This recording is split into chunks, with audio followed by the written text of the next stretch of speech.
இன்னும் நாளாகும் சின்ன ஆவாரம் பூ தேன் வேண்டும் வண்டோடு கூட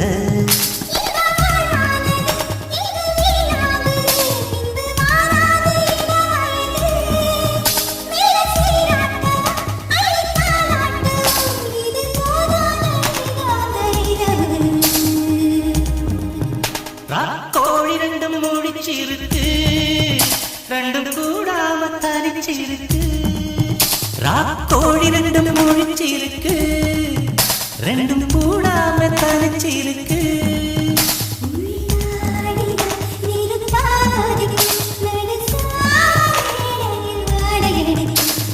கோழி ரெண்டும்